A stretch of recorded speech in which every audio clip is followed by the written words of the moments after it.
Friends, good morning. என் பேர் பனிமதி. நான் தூத்துக்குடியில இருந்து வரேன். இது என்ன நான் சொல்ல போறது வந்து உண்மையிலே என் லைஃப்ல நடந்த கதை தான்.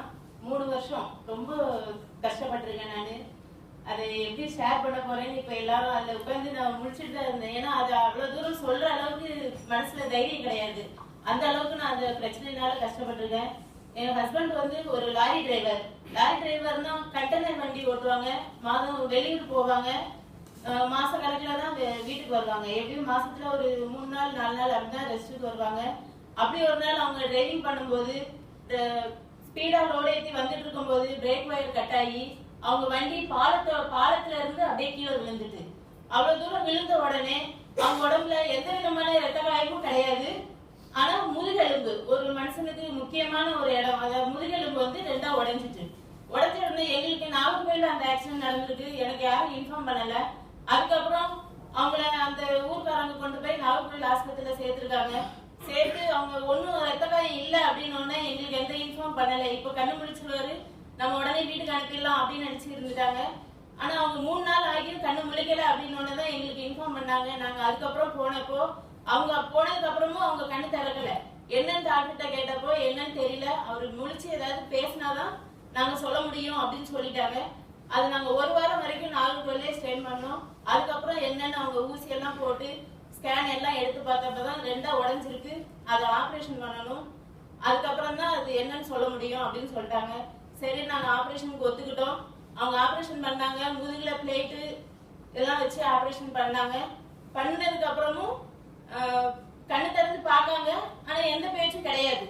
என்னன்னு கேட்டா முதுகெலும்பு இடுப்புக்கு நேரம் அந்த முதுகெலும்பு உடைஞ்சதுனால இடுப்புக்கு கீழே எந்த விதமான உணர்ச்சியும் இருக்காது அப்படின்னு சொல்லி டாக்டர் சொல்லிட்டாங்க. நாங்க வந்து ரொம்ப ஃபீல் பண்ணோம். ஃபேமிலியில எல்லாருமே ரொம்ப அழுதோம். அப்போ டாக்டர்கிட்ட இதுக்கு என்ன அப்படின்னு கேட்டப்போ பாப்போம், முயற்சி பண்ணுவோம், கடவுள் கையில தான் இருக்கு அப்படின்னு சொல்லி சொன்னாங்க. 1 மாசம் ஆஸ்பத்திரியில வச்சிருந்தோம். எந்திரிச்சு நடக்கலாம் முடியாது. கம்ப்ளீட் பெட் ரெஸ்ட் தான். அதுக்கப்புறம் 1 மாசம் கழிச்சு நீங்க வீட்டுக்கு கூட்டு போங்க, மாசம் மாசம் ட்ரீட்மெண்ட்டுக்கு மட்டும் வந்தா போதும் அப்படின்னு சொல்லிட்டாங்க.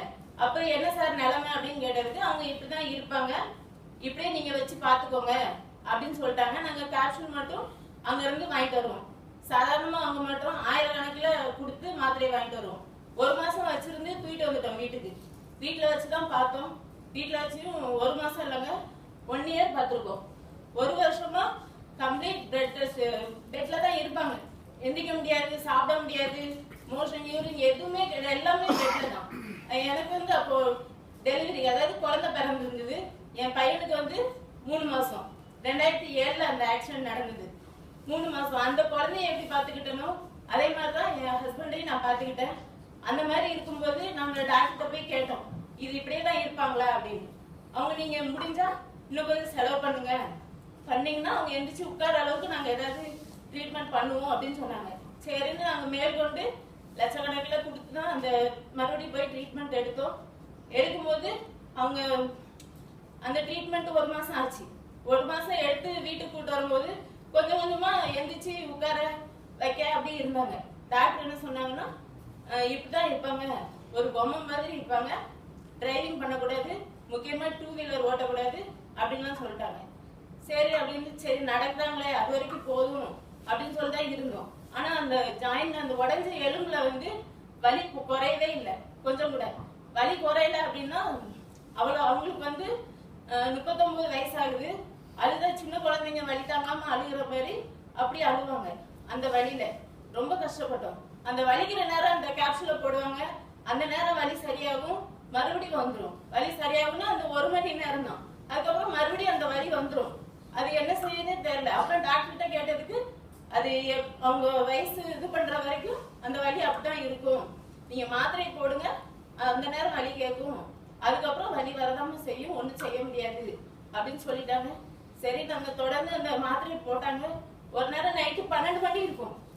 என்ன பண்ணாங்க, எண்ணி எழுப்பல, வலி தாங்க முடியாம தூக்கு மாட்டுற அளவுக்கு போயிட்டாங்க.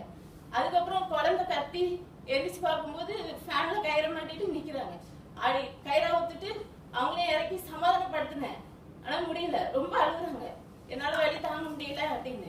அதுக்கப்புறம் தான் காலையில எந்திரிச்சு நம்ம போய் வேற மாத்திரை ஏதாவது மாத்தி கேட்போம் அப்படின்னு சொல்லி சொன்னேன். சரின்னு காலைல நாங்க அதுக்கு தான் கிளம்பிட்டு இருக்கும் போது எங்க அப்ளை வீரா சாரும் கணேஷ் சாரும் வந்தாங்க வீட்டுக்கு, வெஸ்டேஜோட வந்தாங்க.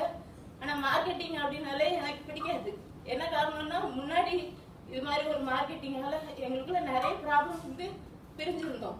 அதனால நாங்க அந்த மார்க்கெட்டிங் அப்படின்னாலே வெறுத்தேன். இவங்க சொன்னாங்க நீங்க சேர வேண்டாம் சார், இதுல வந்து ப்ராடக்ட்ஸ் இருக்கு, உங்களுக்கு ஏற்ற மாதிரி ப்ராடக்ட்ஸ் இருக்கு, இதை எடுத்துக்கோங்க உங்களுக்கு சரியாயிடும் அப்படின்னு சொல்லி சொன்னாங்க. அப்ப அந்த நேரத்துல என்ன ப்ராடக்ட் அப்படின்னு எங்க வீட்டுக்காரங்க வந்து மார்க்கெட்டிங்னா ரொம்ப இன்ட்ரெஸ்டிங்கா பண்ணுவாங்க கொஞ்சம்.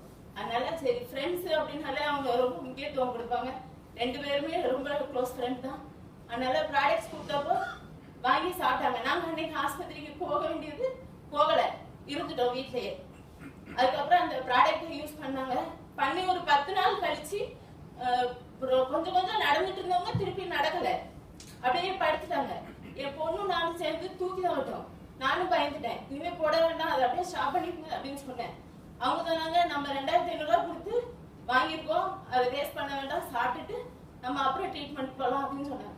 அதுக்கப்புறம் தொடர்ந்து அவங்களால அதை எடுத்துக்கிட்டாங்க.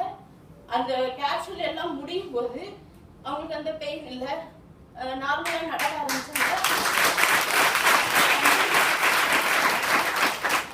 நார்மலா நடக்க ஆரம்பிச்சாங்க. அந்த டாக்டர்ஸ் வந்து 2 வீலரே ஓட்டக்கூடாதுன்னு சொன்னாங்க. 5 கிலோ வெயிட் கூட நீங்க தூக்க கூடாது, ஏன்னா இந்த முதுகெலும்பு அது வேலை செய்யல அப்படின்னா அது என்ன நிலைமைன்னு உங்க எல்லாருக்குமே தெரியும். குனிஞ்ச ஒரு 5 கிலோ வெயிட் கூட தூக்க கூடாது அப்படின்னு சொல்லியிருந்தாங்க. நம்ம ப்ராடக்ட் யூஸ் பண்ணதுக்கு அப்புறம் தொடர்ந்து அந்த ஒரு ட்ரைனிங் எடுக்கும் போதே அவங்களுக்கு அவங்க உடம்புல ஒரு இம்ப்ரூவ்மெண்ட் தெரிஞ்சுது. அதுக்கப்புறம் பைக் ஓட்ட ஆரம்பிச்சாங்க. அந்த ஸ்பீட் பைக் மட்டும் கொஞ்சம் வலிக்கும் அது இறங்கும் போது, மற்றபடி வண்டியெல்லாம் ஓட்ட ஆரம்பிச்சாங்க. கொஞ்ச நேரம் கூட நிக்க முடியாது. இப்போ இங்க நின்று சிஎன்டி ப்ராடக்ட் பத்தி எக்ஸ்பிளைன் பண்ண சொன்னா கூட அவ்வளவு சூப்பரா பண்ணுவாங்க.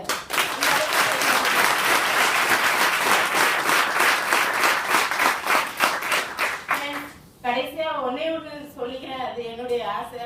இந்த மாதிரி சந்தர்ப்பம் கிடைச்சா இது சொல்லணும் அப்படிங்கிறது என் விருப்பம். என்ன அப்படின்னு கேட்டீங்கன்னா, நிறைய பேர் நம்ம எவ்வளவு லெவலுக்கு போனாலும் ப்ராடக்ட்ஸ்லாம் என்ன வெளியில வந்து நம்ம உற்சாகத்தை காட்டுறோம், ஆனா உள்ளுக்குள்ள எல்லாத்துக்குமே ப்ராடக்ட்ஸை பத்தின ஒரு சந்தேகம் இருக்கு. அது இருக்கக்கூடாது. ஏன் அப்படின்னா இது வந்து நான் ரொம்ப அந்த சூழ்நிலை எப்படிப்பட்டதுன்னு உங்க எல்லாத்துக்குமே தெரிஞ்சிருக்கும். அப்படி ஒரு சூழ்நிலையில இருந்து என்னை வெளியே கொண்டு வந்திருக்கு அப்படின்னா உண்மையிலே ரொம்ப கிரேட் ப்ராடக்ட்.